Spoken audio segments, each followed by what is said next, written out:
Hi, welcome to day 10 of my journal series. I'm happy that you're here to follow me on my journey to be a successful coach and consultant and building my business on the way next to the full-time job. All right. So today I'm very excited to share with you my insights about imposter syndrome. Imposter syndrome is one of the key pain that I had in the past and also now. And I think it's worth talking about it today because this is one of the insight that I have this morning while driving to work. I was thinking about like how can I really like fight this imposter syndrome and how can I even eliminate it, right? I'm like a eliminator and I like to eliminate things, but in this case I have to admit that it's really, really hard to eliminate imposter syndrome. And in one of my coachings, I realized or I remember that talking about imposter syndrome as well, because this is like I said, one of my pain points here while transforming, while developing, and but today we're going to start with what is the imposter syndrome and why are we talking about it and how can we even like I want to give you tips like how can we even wipe it out or how can we even neutralize it, right? Neutralize the imposter syndrome. So I've done some researches in the internet to see what it does say about imposter syndrome, but I think most of you can relate to this topic. Think of managers or you becoming a boss of your colleagues, right? Because you're like the best expert in your team, and now your boss is leaving and you become the next boss. So the feeling of or the indicators of an imposter syndrome is when you realize that or when you notice that you don't really like you don't really deserve this job or this position because you think you don't know much more about more than your colleagues, right? And now you have to be their boss. Now you have to like be a leader and tell them what to do, delegate. And this can be really hard for a lot of people to accept that or not to hide it even and to deal with it, right? But when we are honest, it's always there.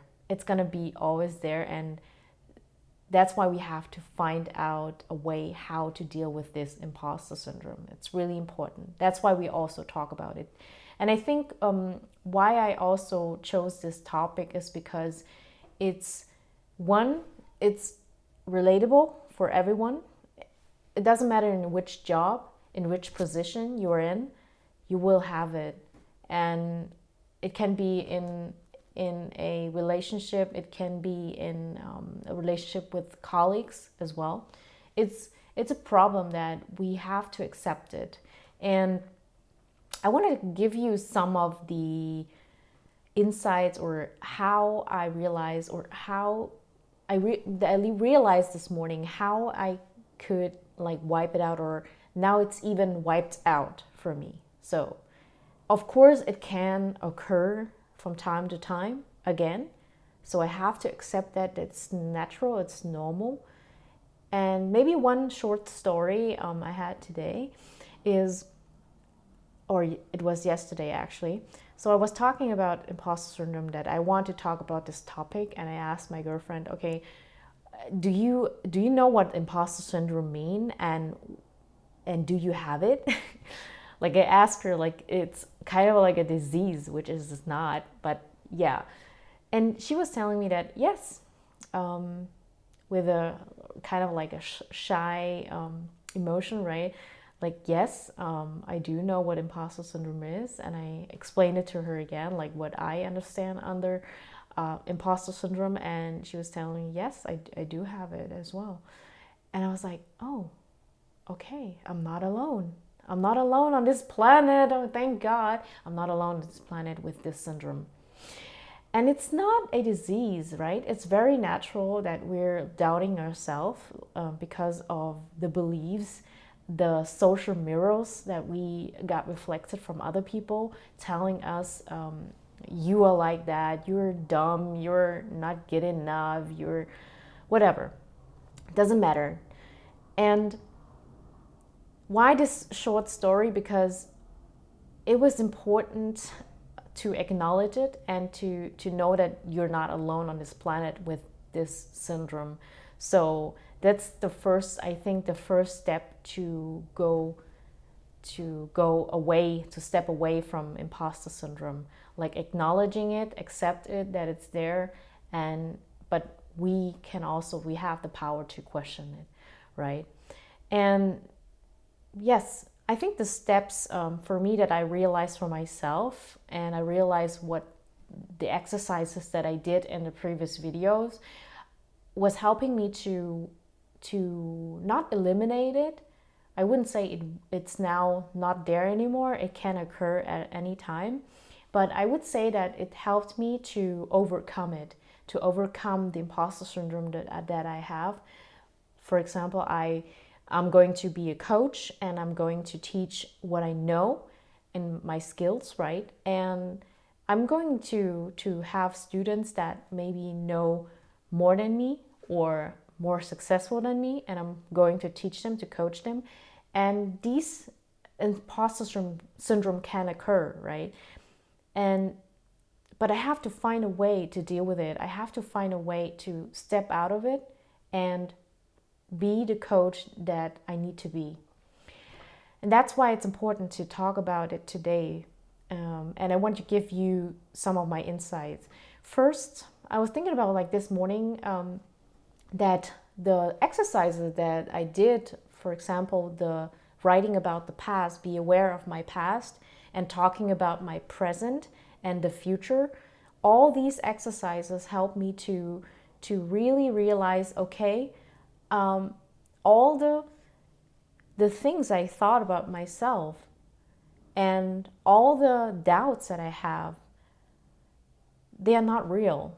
They are not even real, and they are just like fears that I had. Like so it can become real, right? It can become my reality, but it didn't. Like for example, I was thinking, okay, the past was actually seeing the past, that I was a chaotic, shy person, and now I turn into a person that is a good communicator, confident, and ready to talk in front of the camera. So I wouldn't think of at all at that time that I would transform into a person that I am today, which makes me proud of who I am today, looking into the past, to the person that I was in 5 years ago, right? And that gives me like the motivation that, okay, if I can transform from that person to this person today, why can't I turn into the vision that I have for myself, my future self, my next level version in myself, right? Why can I really turn into that person? So there's no things that can stop me from transforming to that person, right? And that gives me like kind of like motivation and gives me the energy to really give 100% to transform and to be that person I wanted to be, to go into the direction. This is one of the realizing moments that I have today. Like these exercises really help me actually to overcome this imposter syndrome. And the second thing is action. Actually, by doing this, telling you and posting a video every day is taking action, right? It's an act of taking action. And these actions gives me the confidence which wiped out my imposter syndrome, actually. I feel that I deserve it because I'm doing what I'm saying. Everything that I do is for my journey, is for my development, and is to share my value, to give out my values. And I'm doing what I'm saying gives me the confidence, and this confidence like really drives away the imposter syndrome as well.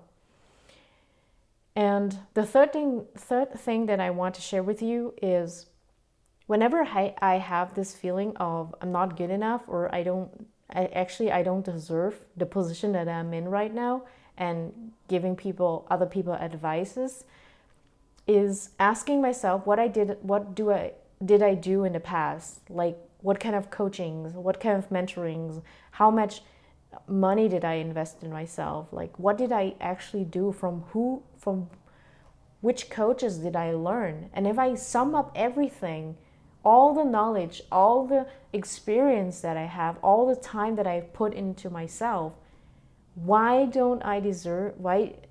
shouldn't I not deserve this position, right? I know a lot more than I think. And that also, by writing down what it is, like what thoughts comes up, and kind of like attack it, confront it, question it, right? That helped me to overcome the imposter syndrome as well. And that is like one of the aha moments I have, like, wow, these exercises plus the note down in my notebook, and talking about about the problem, about the feeling with other people, all these things help me to overcome this imposter syndrome, and to acknowledge it, that it's normal, it's there, it's going to be there in every step that you take, every decision, every position, every ascension that you have. You're going to have like you and I are going to have this imposter syndrome. It's not going to go away forever.